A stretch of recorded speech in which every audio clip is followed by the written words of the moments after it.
धू धू खरा बेଳରେ ଚାଲିଛି ଜଳ ସେବା।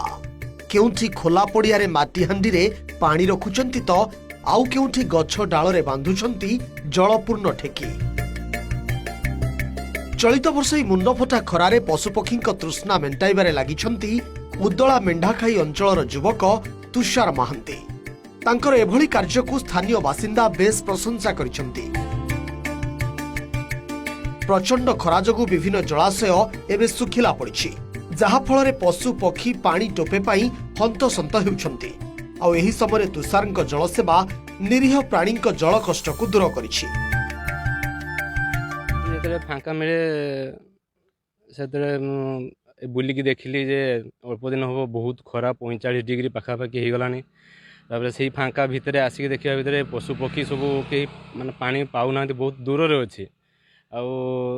देखा जदि व्यवस्था करें समस्ते मु देखली जो आसिक पानी दवा देले समस्त ठेकी बसैकी हांडी बसैकी पानी दिया से माने पानी पाऊना ये 1 किलोमीटर 1.5 किलोमीटर पानी पीवा नहीं जाऊँच। यही सोन नदी ये आमर पोखरी अच्छी गोटे से 1/2 किलोमीटर बेसी हम 1 किलोमीटर ये पाखे रखीदे से मैंने पानी पाइपर गछ छाई रखीदे से भी पानी पाइपर। बर्तमान जदि ओमान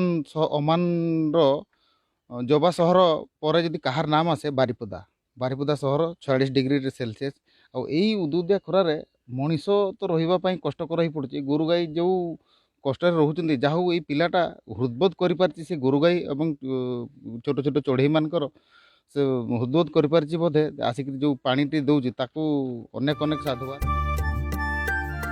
उदलारे प्रतिदिन 41 डिग्री रु अधिक तापमात्रा रहुथिबारु गाड़िया पोखरी भी सुखिबारे लागिलानी।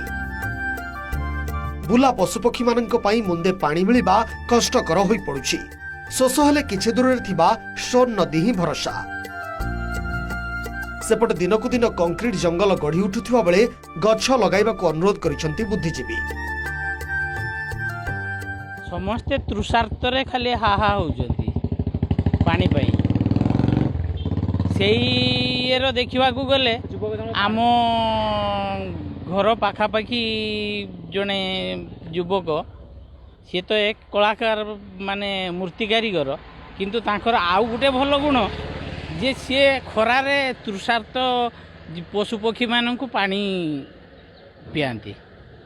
जाऊ एभलिया भल काम मो देखंतरे आखपाखर कई लोक करवा प्राय देखु ना।